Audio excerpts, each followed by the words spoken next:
पण मंदिरातले देव, गोठ्यातली गाय आणि घरातली माय ज्यांच्यामुळे सुरक्षित राहिली, ते माणसाच्या जन्माला येऊन कर्तृत्वाच्या जोरावर देवत्वाला पोहोचलेले छत्रपती शिवाजी महाराज महाराष्ट्रात आहे. तो आमचा वारसा आहे, तो आमचा वसा आहे. आत्मभान देण्याचं काम, मराठी माणसाला आत्मभान देण्याचं काम कोणी केलं असेल तर ते वंदनीय हिंदू हृदय सम्राट शिवसेना प्रमुख बाळासाहेब ठाकरे यांनी आत्मभान दिला. महायुतीच्या खासदारांपैकी एक खासदार दाखवा जो महाराष्ट्राच्या भाग्यातून जेव्हा उद्योगधंदे पळवून नेले जात होते तेव्हा त्या उद्योगधंदे पळवून नेण्याविषयी बोलला. ही फार महत्वाची गोष्ट भावांनो लक्षात घ्या, कारण तुम्ही देशाचा पंतप्रधान निवडत नाही, तुम्ही तुमचा खासदार निवडत असता.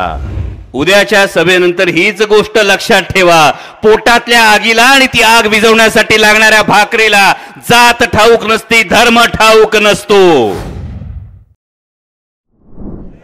खर तर कुणाल बाबांनी त्यांच्या भाषणात उल्लेख करत असताना 2 जुलैच्या घटनेचा उल्लेख केला आणि त्यानंतर तटनय आठय हे जेव्हा तुम्हाला कळलं त्याचं नेमकं कारण काय हे तुम्हाला सांगणं फार गरजेचं आहे. कारण जेव्हा तिथे होतो त्यावेळेची कारणं काही वेगळी होती, ती वेगवेगळ्या माध्यमातून तुमच्यापर्यंत आतापर्यंत पोहोचली असती. पण तटून आठ येण्याचं कारण नेमकं काय याचा जर विचार केला तर ते कारण भावांनो फार महत्वाचं आहे. मगाशी माझ्या तरुण भावाने जी घोषणा दिली आणि छत्रपती शिवाजी महाराज की म्हटल्यानंतर जय म्हणणार नाही असं नरळ महाराष्ट्रात नाही हे मी ठामपणे कायम सांगत असतो. आणि त्यामुळेच बांधिलकी तिथे आहे, बांधिलकी त्या विचाराशी आहे. कारण छत्रपती केवळ व्यक्ती नाही, छत्रपती केवळ घराणा नाही, छत्रपती हा एक विचार आहे. आणि हा विचार काय आहे भावांनो? रयतेच्या भाजीच्या देठाला हात लागू देऊ नका असं सांगणाऱ्या छत्रपती शिवाजी महाराजांचं नाव घ्यायचं असेल तर माझ्या कांद्याची निर्यात बंदी करणाऱ्या, कपाशी उत्पादक शेतकऱ्याला देशोधडीला लावणाऱ्या, सोयाबीनला भाव न देणाऱ्या भारतीय जनता पक्षाची पाठराखण कशी करणार हा प्रश्न तेव्हा मनात निर्माण झाला. जेव्हा परस्त्रीची बदअंमल केला म्हणून रांझ्याच्या पाटलाचा चौरंगा करणाऱ्या छत्रपती शिवाजी महाराजांचा जेव्हा आदर्श सांगायचा असतो तेव्हा ज्या आमच्या लेकींनी जगभरात कुस्तीच्या क्षेत्रामध्ये देशाची मान उंच केली होती त्या आमच्या लेकींच्या लैंगिक शोषणाच्या संदर्भामध्ये कोणतीही कारवाई झाली नाही. उलट स्वतःच्या हक्कासाठी आंदोलन करत असताना या आमच्या महिला कुस्तीपटूंना दिल्लीच्या रस्त्यांवर फरफटत नेऊन तुरुंगात डांबताना या डोळ्यांनी पाहिलं होतं. आणि मग मनात विचार आला होता बाबा की जर असा निर्णय नेत्यांनी जरी घेतला असेल तर नेते कुणाची पाठराखण करतात याचा जर विचार केला तर ज्या छत्रपती शिवाजी महाराजांची, छत्रपती संभाजी महाराजांची भूमिका करतो म्हणून आपण सगळे जीवापाड प्रेम करता, ती भूमिका करताना कवड्यांच्या माळेला हात लावताना हात थरथरेल. हा छत्रपती विचार आहे. आणि सगळ्यात महत्वाचा त्या पुढचा विचार हा आहे की आता उद्या धुळे शहरात बहुतेक काहीतरी एक सभा आहे, मालेगावला एक मोठी सभा आहे. मला असं समजलं उत्तर प्रदेश मधले माननीय मुख्यमंत्री महोदय तेच येतात ना मालेगावला. मालेगावला ती सभा आहे. पण छत्रपती विचार काय आहे की गंगा यमुनेकाठच्या भुसभुशीत मातीत वावरणाऱ्या माणसांना सह्याद्रीच्या काळ्या कठीण पत्थराची अजून ओळख नाही. कारण हा इतिहास आहे. म्हणजे मला एका पत्रकाराने दिल्लीत विचारलं होतं की प्रभू श्रीरामाचं मंदिर उत्तरेत उभं राहिलंय, उत्तरेत प्रभू श्रीराम आहेत, दख्खनेत काय? मी शांतपणे सांगितलं प्रभू श्रीरामचंद्रांविषयी मनात आदर आहे, आमचाही देवच आहे. पण मंदिरातले देव, गोठ्यातली गाय आणि घरातली माय ज्यांच्यामुळे सुरक्षित राहिली ते माणसाच्या जन्माला येऊन कर्तृत्वाच्या जोरावर देवत्वाला पोहोचलेले छत्रपती शिवाजी महाराज महाराष्ट्रात आहे. तो आमचा वारसा आहे, तो आमचा वसा आहे. आणि गेल्या काही दिवसात जर आपण बघितलं असेल तर 2 प्रादेशिक पक्ष महाराष्ट्रातले फोडण्यात आले. वंदनीय हिंदू हृदय सम्राट शिवसेना प्रमुख बाळासाहेब ठाकरे यांनी निर्माण केलेली शिवसेना आणि आदरणीय शरदचंद्रजी पवार साहेबांनी निर्माण केलेली राष्ट्रवादी काँग्रेस, या 2 व्यक्तींचं नक्की महाराष्ट्रात स्थान काय याचा जेव्हा आपण विचार करतो ना तेव्हा आपल्याकडची बरीच लेकरं मुंबईत पोटा पाण्यासाठी जाऊन थांबलेली असतात. या प्रत्येकाला जर विचारलं तर ही सगळी माणसं सांगतील सर्वसामान्य शेतकऱ्याला आत्मभान देण्याचं काम, मराठी माणसाला आत्मभान देण्याचं काम कोणी केलं असेल तर ते वंदनीय हिंदू हृदय सम्राट शिवसेना प्रमुख बाळासाहेब ठाकरे यांनी आत्मभान दिला. आणि पिचलेल्या वाकलेल्या शेतकऱ्याला स्वाभिमान देण्याचं काम कोणी केलं असेल तर ते आदरणीय शरदचंद्रजी पवार साहेबांनी केलं. आणि या दोन माणसांचे प्रादेशिक पक्ष फोडल्यानंतर सातत्यानं तुम्ही पाहिलं महाराष्ट्राच्या वाट्याचे उद्योगधंदे गुजरातला पळून गेले. बाबा विधानसभेमध्ये 200 आमदार आहेत महायुतीचे. आता या 200 आमदारांपैकी कोणी चकार शब्द काढला? जेव्हा महापुरुषांचा अपमान झाला तेव्हा महायुतीच्या कुठल्या नेत्यानं थाटपणे छाती ठोकपणे सांगितलं की हे खपवून घेतलं जाणार नाही? हे प्रश्न आपल्याला विचारावे लागतील. अगदी कांद्याचा प्रश्न होता, कपाशीचा प्रश्न होता, सोयाबीनचा प्रश्न होता. संसदेमध्ये जेव्हा बोलायची वेळ आली, कांद्याची निर्यात बंदी झाली होती, तेव्हा 39 खासदार हे महायुतीचे होते. या 39 खासदारांपैकी एक खासदार दाखवा जो महाराष्ट्रातल्या शेतकऱ्यांच्या बाजूने बोलला. महायुतीच्या खासदारांपैकी एक खासदार दाखवा जो महाराष्ट्राच्या भागातून जेव्हा उद्योगधंदे पळवून नेले जात होते तेव्हा त्या उद्योगधंदे पळवून नेण्याविषयी बोलला. जर हे कोणीच बोलले नसतील तर महाराष्ट्राचा स्वाभिमान जेव्हा खच्ची करण्याचं काम केलं जात होतं तेव्हा महाराष्ट्राचा स्वाभिमान दिल्लीच्या तख्तासमोर पुन्हा छत्रपती शिवाजी महाराजांचं उदाहरण आहे की जेव्हा दिल्लीपती, काबूल ते बंगाल सल्तनत असलेल्या औरंगजेबाच्या दरबारात जेव्हा छत्रपती शिवाजी महाराज उभे होते, आत्ता कारण सांगितली जातात आम्ही विकासासाठी गेलो, आम्ही विकासासाठी गेलो, याशिवाय विकास शक्य नाही असं सांगितलं जातं. मगाची छत्रपती शिवाजी महाराजांचं आपण नाव घेतलं, नुसता जय जयकार करून भागणार नाही, विचार काळजात रुजवावा लागेल. काबूल ते बंगाल सल्तनत असलेला औरंगजेबाचा शहनशाह, त्याचा दरबार, आणि त्या दरबारामध्ये छत्रपती शिवाजी महाराज उभे राहिले होते तेव्हा स्वराज्याच्या किमान 80 पट औरंगजेबाचं राज्य होतं. आणि असं असताना औरंगजेबाचं म्हणणं होतं की दख्खनची सुभेदारी महाराजांनी स्वीकारावी. बघा, स्वीकारलं असतं तर काय झालं असतं? स्वीकारलं असतं तर आता ज्याला विकास म्हणतात तसा निधी होता, सगळा सुपीक प्रदेश होता. तुमच्या बुराणपूरला त्याचं ठाणं होतं, त्यामुळे सगळा सुपीक प्रदेश होता. स्वराज्याचा दगडाधोंडाचा राकट कणखर सह्याद्रीचा प्रदेश होता. याऐवजी सगळा सुपीक प्रदेश युद्ध करावी लागली नसती, समोर औरंगजेबाची सुभेदारी स्वीकारावी लागली असती तर. पण त्यावेळी जर छत्रपती शिवाजी महाराजांनी दख्खनची सुभेदारी स्वीकारली असती तर आज 350 वर्षांनंतर छत्रपती शिवाजी महाराज की म्हटल्यानंतर आपण जय म्हटलं असतं का? याचा विचार करा.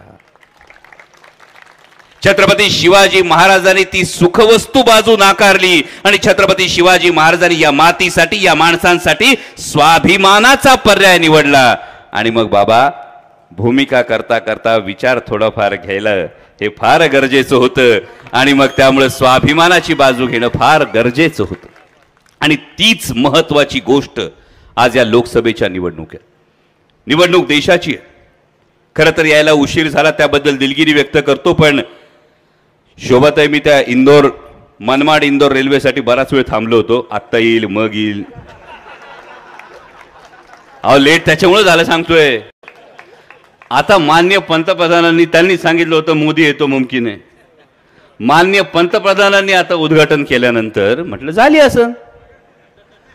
थांबलो म्हणून उशीर झाला, त्याबद्दल दिलगिरी व्यक्त करतो. पण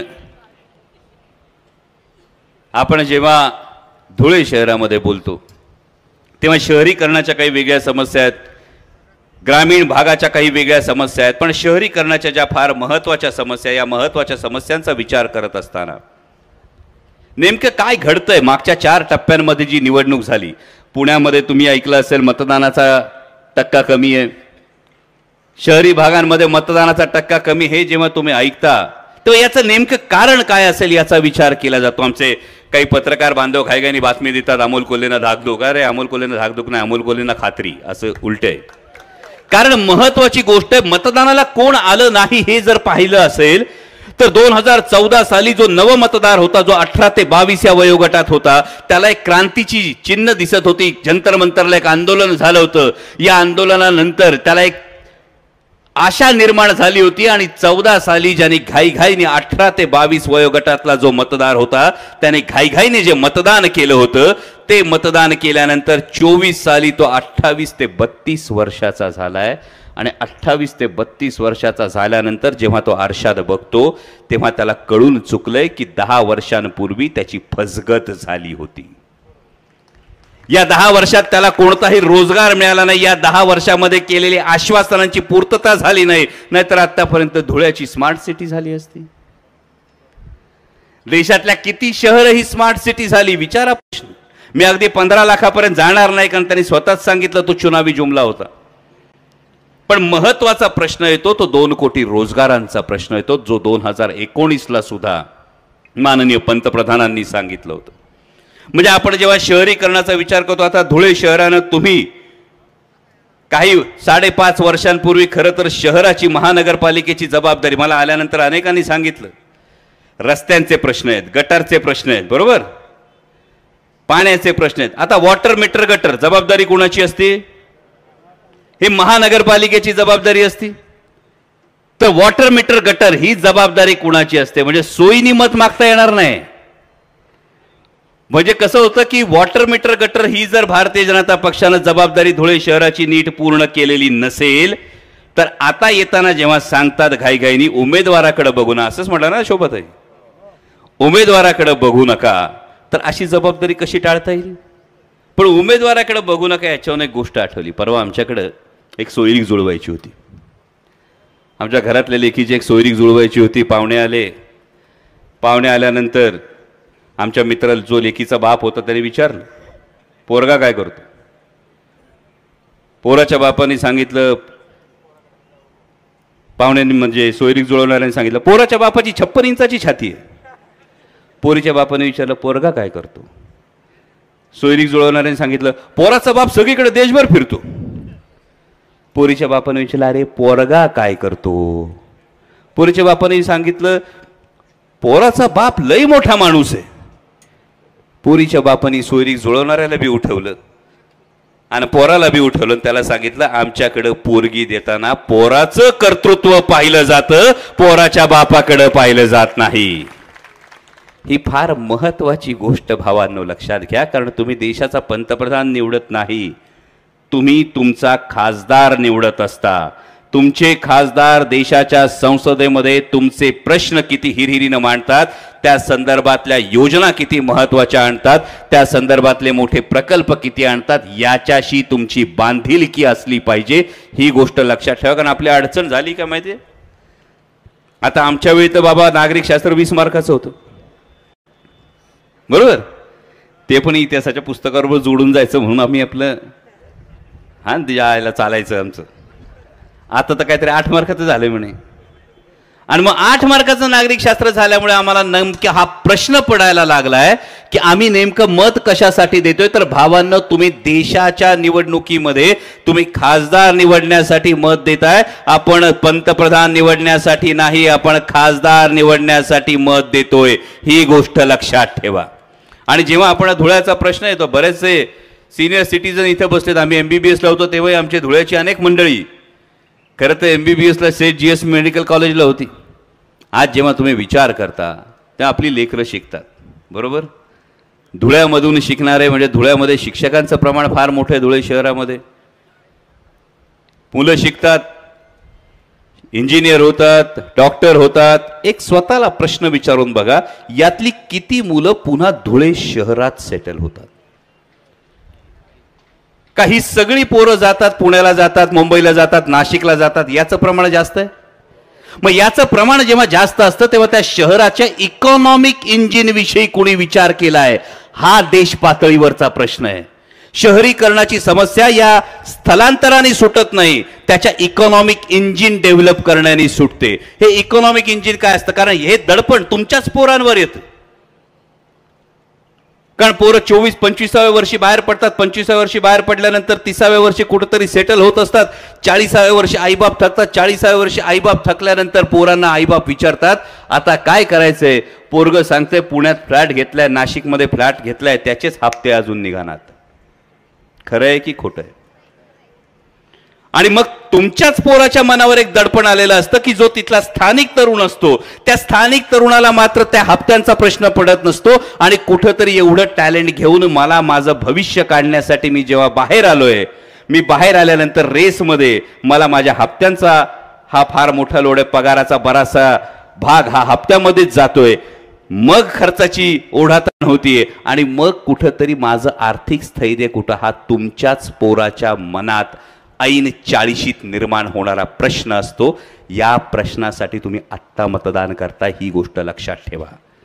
कारण हे जर इकॉनॉमिक इंजिन, जेव्हा दिल्ली मुंबई इकॉनॉमिक कॉरिडॉर आहे, हा इकॉनॉमिक कॉरिडॉरची जी सेकंड फेज इकडे येणार होती, ही सेकंड फेजच्या संदर्भात जर पाठपुरावा योग्य पद्धतीने झाला असता, जर धुळे शहराला इकॉनॉमिक इंजिन काय आहे याची जर गाईडलाईन ही स्पष्ट झाली असती, तर उद्या तुम्हाला रोजगारासाठी बाहेर जाण्याची वेळ येत नाही.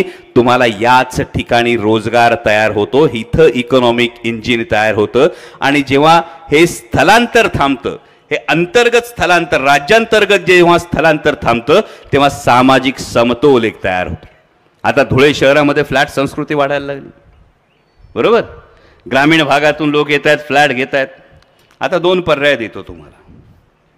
एक पर्याय असा आहे की धुळे शहरात एक फ्लॅट मिळतोय, चांगला फ्लॅट आहे, सिरॅमिक टाईल्स वगैरे लावल्यात, चांगला देवारा बिवारा आहे, व्यवस्थित एकदम फ्लॅट आहे, नाही पाणी बिणी आहे, काय मावशी काळजी करू नका, पाणी आहे, जरी 8 दिवसांनी असलं तरी सुद्धा टाकी लावली बिल्डिंगला, पाणी आहे. आणि त्याच वेळी दुसरा फ्लॅट आहे, त्याच किमतीत मिळणारा दुसरा फ्लॅट आहे, ज्या फ्लॅटमध्ये इटालियन मार्बल आहे, चकाचक मॉड्युलर किचन आहे, पाणी तेवढंच आहे. एकाच किमतीत दोन्ही फ्लॅट असतील, तर पहिला फ्लॅट घ्याल का दुसरा फ्लॅट घ्याल? हा, नक्की इटालियन मार्बलवाला घेणार. फक्त एक कंडिशन सांगायची विसरलो. एक अट अशी आहे की जो इटालियन मार्बलवाला फ्लॅट आहे, म्हणजे जो पहिला सिरामिक टाईल्सवाला फ्लॅट आहे, तिथं तुमच्या पोरा बाळांना खेळायला सुरक्षित जागा आहे. आणि जो इटालियन मार्बलवाला फ्लॅट आहे, तिथं तुमची पोरं बाळं खेळत असताना कधी दगड येऊ शकतो, कधी काचेच्या बाटल्या येऊ शकतात. आता कुठला फ्लॅट घ्याल? पहिला. मग भावानो, आता छातीवर हात ठेवा आणि सांगा, जर माझा फ्लॅट घेत असताना मी विचार करत असेल जो माझ्या लेकरां बाळांसाठी सुरक्षित आहे, तो फ्लॅट मी घेणार, तर मग देश कुठला पाहिजे याचा विचार करा. जेव्हा देहाकडून देवाकडे जायचं असतं, तेव्हा मध्ये देश लागतो, स्वातंत्र्यवीर सावरकरांनी लिहून ठेवलंय. त्याच पद्धतीने जेव्हा घराचा विचार करतो, तेव्हा जर सुरक्षेचा विचार करत असाल, तर देशाचा विचार करताना का सुरक्षेचा विचार होत नाही? आज विचार करा. माननीय पंतप्रधान जेव्हा बोलायला सुरुवात झाली, भाषणांची सुरुवात झाली, ही भाषणं होत असताना एकामागून एक भाषणांची पद्धत बदलली गेली. आधी विचारलं 70 वर्षात काँग्रेसने काय केलं, नंतर कळलं अरे पोलिओ पासून बीसीजी पर्यंत आपण कोविडच्या नावाने मतं मागतोय. पोलिओ पासून बीसीजी पासून डीपीटी पासून सगळ्या लसी काँग्रेसच्या काळात मिळाल्यात. त्यानंतर माननीय पंतप्रधानांनी सांगितलं आम्ही काय विकास केला. माननीय पंतप्रधानांनी जेव्हा विकास केला, इथं आता त्यांनी सांगितलं फार मोठं इन्फ्रास्ट्रक्चर उभं झालं. शिक्षक कोणी आहे तिकडं गणिताचे वगैरे? शिक्षकी पेशातला कोण आहे? सगळे सुशिक्षित आहेत, सगळे हुशार आहेत. इंजिनियर कोणी आहेत? पटकन मला 5 मिनिटात एक आकडा फक्त लिहून दाखवा. एक आकडा लिहून दाखवा मला. एक चॅलेंज, ओपन चॅलेंज. एक आकडा लिहून दाखवा. कोण घेते चॅलेंज? फक्त एकच आकडा सांगतोय, तेवढा आकडा लिहून दाखवायचा आहे. तयार? रेडी? लिहा आकडा. 205 लाख कोटी.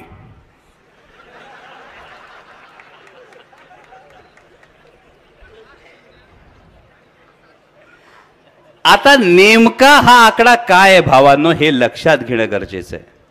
जेव्हा तुम्हाला विकासाची स्वप्न दाखवली जातात, जेव्हा तुम्हाला इन्फ्रास्ट्रक्चरच्या गोष्टी सांगितल्या जातात, जेव्हा तुमच्या काने कपाळी हे ओरडलं जातं की 70 वर्षात काँग्रेसने काय केलं, तेव्हा 205 लाख कोटी हा आकडा फार महत्वाचा पडतो. कारण 70 वर्षामध्ये 70 वर्ष देशाचा कारभार सुरू असताना देशावरचं एकूण कर्ज होतं 54 लाख करोड. आणि मागच्या 10 वर्षात आज देशाचं वरचं कर्ज आहे 205 लाख करोड. म्हणजे जवळपास 150 लाख कोटी हे देशावरचं कर्ज या मागच्या 10 वर्षात भारतीय जनता पक्षाच्या कार्यकाळात झालंय. आणि जेणेकरून तुमचं बाळ नातू जेव्हा जन्माला येतो ना मावशी, तेव्हा त्याच्या डोक्यावर 1.5 लाखाचं कर्ज आहे. ही आजची परिस्थिती आहे देशाची, ही लपवली जाते तुमच्यापासून.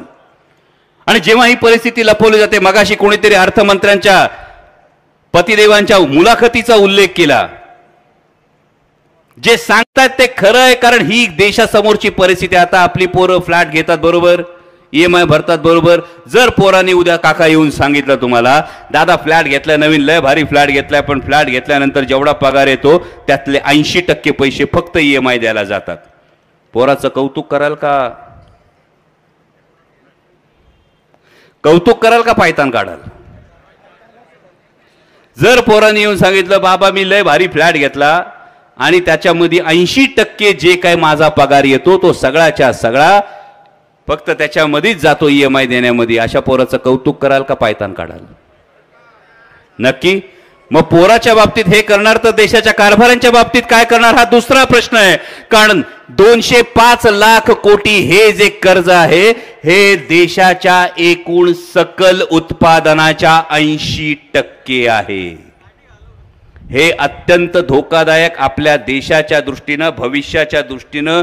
मुद्दाम तुम्ही सिव्हिक सोसायटीचे अनेक जण इथे बसलेल्या तुमच्या समोर जबाबदारीनं सांगतोय, देशाचं जे सकल उत्पादन आहे त्याच्या 81% हे देशावरचं कर्ज आहे. आणि म्हणून देशाच्या अर्थमंत्र्यांच्या पतिदेवांना हे सांगावं लागतं की देशाची अर्थव्यवस्था तुम्हाला सांगितलं जातं 5व्या स्थानावर आहे, बरोबर. एक फार सोपी गोष्ट, ही 4 माणसं इथं बसलीत, हे जेव्हा जेव्हा सांगितलं तर सगळ्याची उत्तर आहेत. ही 4 माणसे चौघांच्या खिशामध्ये जर 1000 रुपये, तर किती रुपये झाले? 4000. स्टेजवर जर ही 40 माणसं बसलीत, या प्रत्येकाच्या खिशामध्ये 500 रुपये आहेत, किती रुपये झाले? 20,000. आता मला सांगा परिस्थिती जास्त चांगली कोणाची? ज्याच्या खिशात 1000 रुपये त्याची का ज्याच्या खिशात 500 रुपये त्याची? ज्याच्या खिशात 1000 त्याची, बरोबर आहे. मग देशाची अर्थव्यवस्था 5व्या स्थानावर जाते. तेव्हा देश हा जगातली सर्वाधिक लोकसंख्या असणारा देश आहे, त्यामुळे ही कलेक्टिव्ह संपत्ती मानली जाते. पर कॅपिटा इन्कम ज्याला म्हणतात, दरडोई देशाचं उत्पन्न किती याविषयी बोललं जात नाही. ही डोळ्यात आपल्या धूळ ही फेकली जाते. ही गोष्ट भावांनो लक्षात ठेवा. आणि हे सगळं जेव्हा लोकांना कळायला लागलं तेव्हा माननीय पंतप्रधानांची भाषणं बदलायला लागली. मग माननीय पंतप्रधानांनी कुठेतरी धार्मिक तेढ वाढण्याची भाषणं करायला सुरुवात केली, बरोबर. मी काल बागलांच्या सभेत एक घोषणा दिली, आज त्यांच्या सभेत घोषणा दिली जाते, उद्याही घोषणा दिली जाईल. माझ्याबरोबर आपणही घोषणा द्या, जय श्रीराम. देव आपला पण आहे, कुणाची मक्तेदारी नाही. जय श्रीराम, भारत माता की. आता मला सांगा सिलेंडरचे भाव किती खाली आले? नाही ताई, परत म्हणा, भारत माता की. आता सांगा सिलेंडरचे भाव किती कमी? प्रश्न हा आहे भावांनो.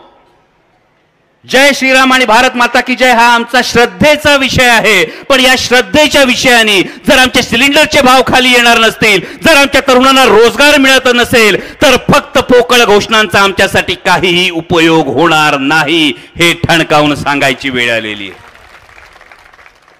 आणि जेव्हा सांगितलं जाईल, उद्याच्या सभेतही काही विधानं केली जातील, तेव्हा एक गोष्ट नक्की लक्षात ठेवा. मी कोणत्या जातीत जन्माला आलो, कोणत्या धर्मात जन्माला आलो, कोणत्या पंथात जन्माला आलो, कोणत्या प्रांतात जन्माला आलो. म्हणजे आता समजा इथं तुम्ही धुळ्यात जन्माला आले, बरोबर. जन्म कुठला? धुळ्याचा ना. किती मिळाले होते एंट्रन्समध्ये मार्क? एंट्रन्स दिली असेल ना धुळ्यात जन्माला घाल म्हणून? नाही दिली.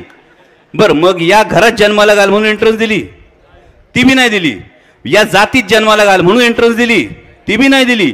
या धर्मात जन्माला घाल म्हणून एंट्रन्स दिली? ती बी नाही दिली. मग ज्या गोष्टीमध्ये माझं कर्तृत्वच नाही, त्या गोष्टीचा न्यूनगंड किंवा अहंकार बाळगण्याचं कारण काय, हा रोकडा सवाल आपल्या समोर येतो. विचार करा, 2 मित्र होते. एक हिंदू मित्र होता, एक मुसलमान मित्र होता. हिंदू आणि मुसलमान मित्र दुपारच्या वेळी अशीच रणरणीत 1 वाजल्या अशी वेळ झाली होती, 1:30 2 वाजले होते, दोघं रस्त्याने चालले होते. हिंदू आणि मुसलमान दोन्ही मित्र रस्त्याने चालले होते, एका बाजूला मंदिर होतं, एका बाजूला मस्जिद होती. हिंदू मित्र कुठं जाईल, मुसलमान मित्र कुठं जाईल? दोघांचं काय चुकलं?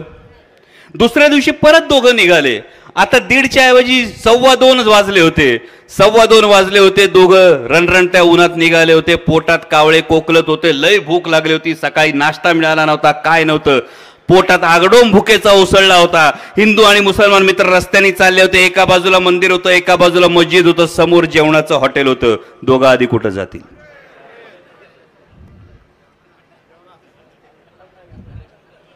उद्याच्या सभेनंतर हीच गोष्ट लक्षात ठेवा. पोटातल्या आगीला आणि ती आग विझवण्यासाठी लागणाऱ्या भाकरीला जात ठाऊक नसती, धर्म ठाऊक नसतो. ही गोष्ट आधी लक्षात ठेवा.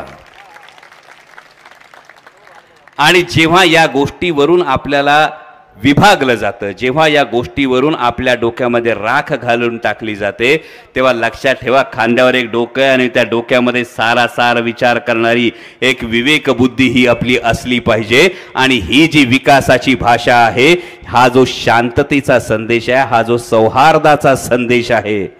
कारण तुम्ही हिंदू असावा मुसलमान, मी देशाच्या संसदेत सुद्धा सांगितलं होतं, तुम रहो न रहो मैं रहू न रहू, ये देश रहना चाहिए. त्यामुळे देश हा सर्वात जास्त महत्वाचा भाग आहे. ही गोष्ट आपल्याला लक्षात ठेवावी लागेल. आणि म्हणूनच 20 तारखेला मतदानाला जात असताना मी कांद्याविषयी फार आज बोललो नाही, काल बागलांना बोलून झालंय. कारण कांद्यानी भारतीय जनता पक्षाचे वांदे केलेत हे सगळ्यांना कळले. म्हणजे काल बागलांना पण सांगितलं, भाव नाही कांद्याले, कांद्याले भाव नाही, मोदीला मत नाही. हे तुम्ही सगळ्यांनी ठरवलेलं आहे. पण आता शहरी भागानं सुद्धा हे ठरवावं लागेल देशाच्या भवितव्यासाठी. माननीय पंतप्रधानांनी जे सांगितलं तेव्हा देशाचे पंतप्रधान आहेत, त्यामुळे त्यांच्या काही गोष्टी ऐकल्या पाहिजेत. फार जबाबदारीनं काँग्रेसच्या उमेदवारांच्या सभेत उभं राहून मी सांगतोय, माननीय पंतप्रधानांच्या काका काही गोष्टी जरूर ऐका, मावशी विसरू नका. माननीय पंतप्रधानांनी 2014ला भाषण केलं होतं, भाषण काढून बघा, क्लिप बघा. माननीय पंतप्रधानांनी सांगितलं होतं, मतदानाला जाताना गॅस सिलेंडरला नमस्कार करून जा. माननीय देशाचे पंतप्रधान ऐकलं तर पाहिजे आपण. आज्ञाधारक विद्यार्थी, मी चांगला स्टुडंट आहे, त्यामुळे सांगतो की 20 तारखेला मतदानाला जात असताना माननीय पंतप्रधानांची ती क्लिप बघा. ती क्लिप बघितल्यानंतर घरातला जो गॅस सिलेंडर असेल त्याला आता एकदा नाही 3दा नमस्कार करावा लागेल. कारण 400चा 1200 झाला होता. त्यामुळे त्रिवार नमस्कार त्या आधी गॅस सिलेंडरला करा. जर नात्या गोत्यात पाहुण्या रावळ्यात कुणी जर आपला बेरोजगार पोरगा असेल तर त्या बेरोजगार तरुणाचा फोटो समोर आणा. कारण मी मगाशी तुम्हाला विचारलं, अनेक मुलं आपली खानदेशातली पुणे मुंबईला जातात, पिंपरी चिंचवडला जातात, नाशिकला जातात. परवा तांबे साहेब, मला खानदेशातल्या एका तरुण IT इंजिनियरचा फोन आला होता. मला आठवतं मी बीडच्या सभेला निघालो होतो. बीडच्या सभेला निघालो होतो, खानदेशातला एका तरुण IT इंजिनियरचा फोन आला. त्या IT इंजिनियरचा फोन आल्यानंतर आधी तो धास्तावलेला होता. तो म्हणला, दादा फार अडचणीत आहे, काहीतरी मदत करा. म्हटलं काय झालंय काय? त्यांनी सांगितलं की मला थोडाफार पगार आहे, चांगला पगार आहे, नुकतंच लग्न झालं, लग्न झाल्यानंतर नुकतंच बाळ झालं, बाळ आता 1 महिन्याचं आहे. म्हटलं मग अडचण काय, चांगली गोष्ट आहे ना. त्यांनी सांगितलं ऑनलाईन गेमिंगमध्ये 25-30 लाखाचं कर्ज झालंय, आता आत्महत्येशिवाय दुसरा कुठलाच पर्याय समोर नाही. आणि माझ्या डोळ्यासमोर खरोखर खानदेशातला त्याचा बाप आला, त्याचा आई वडील आले की ज्या आई बापाने काबाड कष्ट करून आपल्या पोराला शिकवलं, IT इंजिनियर केलं, त्या आई बापाला किती समाधान वाटलं असेल जेव्हा पोरग पहिल्यांदा IT इंजिनियर झालं. त्या आई बापाला किती समाधान वाटलं असेल जेव्हा पोराने सांगितलं की मला पुण्यामध्ये हिंजवडीमध्ये एवढा चांगला जॉब मिळाला. तेव्हा त्या आई बापाला किती समाधान वाटलं असेल. त्या आई बापाला किती समाधान वाटलं असेल जेव्हा त्यांनी नातवाचं तोंड पाहिलं असेल. आणि तोच IT इंजिनियर आज दुर्दैवानं सांगतो, दादा ऑनलाईन गेमिंगमध्ये 25-30 लाखाचं कर्ज झालं, कर्ज फेडता येणं शक्य वाटत नाही, आज आत्महत्या करावीशी वाटते. आणि तेव्हा नेमका प्रश्न मनात निर्माण झाला, याची सुरुवात कुठून होते, याची सुरुवात कुठून होते? भावानं विचार करा. आजकाल टीव्हीवर तुम्ही IPL बघत असतात, मॅच लावायच्या आधीच पहिली बातमी काय येते? काय खेळा, टीम बनवा, बरोबर. मग काय येतं? मोबाईल उघडलं काय खेळा, जंगली रमी खेळा म्हणजे ज्या तरुणांना माननीय पंतप्रधानांनी सांगितलं होतं वर्षाला 2 कोटी रोजगार देतो, त्याच तरुणांना आज सातत्यानं सांगितलं जातं खेलो जंगली रमी, खेलो ऑनलाईन रमी. आणि याचं मूळ कुठे जातं? याचं उत्तर भारतीय जनता पक्षाच्या नेत्यांनी दिलं पाहिजे की इलेक्टोरल बॉन्ड्स नावाचा जो एवढा मोठा जागतिक दर्जाचा घोटाळा केला, या घोटाळ्यामध्ये फ्युचर गेमिंग नावाच्या ऑनलाईन लॉटरी आणि ऑनलाईन गेमिंग करणाऱ्या कंपनीकडून 500 कोटी रुपयाचे इलेक्टोरल बॉन्ड्स कोणी घेतले आणि ते बॉन्ड्स घेण्याच्या मोबदल्यात तुम्ही देशातल्या तरुणांचं, देशातल्या सुशिक्षित तरुणांचं, देशातल्या नवतरुणांचं भवितव्य या 500 कोटीमध्ये हे तुम्ही कुर्बान करायला निघालात, हे विकायला निघालात. याचं उत्तर आधी द्या. न खाऊंगा न खाने दूंगा म्हणत तुम्हाला जेव्हा 2014 मध्ये विश्वास ठेवला होता, तेव्हा न खाऊंगा न खाने दूंगा म्हणणाऱ्यांनी याचा जबाब दिला पाहिजे की या पद्धतीनं फ्युचर गेमिंग सारखी एक कंपनी समोर आली ज्याच्याकडून 500 कोटी घेतले आणि त्यांनी जे जाळं पसरायला तुम्ही मुभा दिलीत ना, मग 500 कोटी दिले म्हणून तुम्ही सांगितलं टाका जाळं आमच्या तरुणांवर आणि आमचे तरुण सापडतायत त्या सापळ्यामध्ये. आणि अशा ज्या आत्महत्या होतील, अशी जी तरुण आयुष्य कोमेजली जातील, अशा ज्या तरुणांच्या मनात चिंता निर्माण होतील, याला जबाबदार कोण, याचा जाब आपल्याला 20 तारखेला विचारायचा आहे.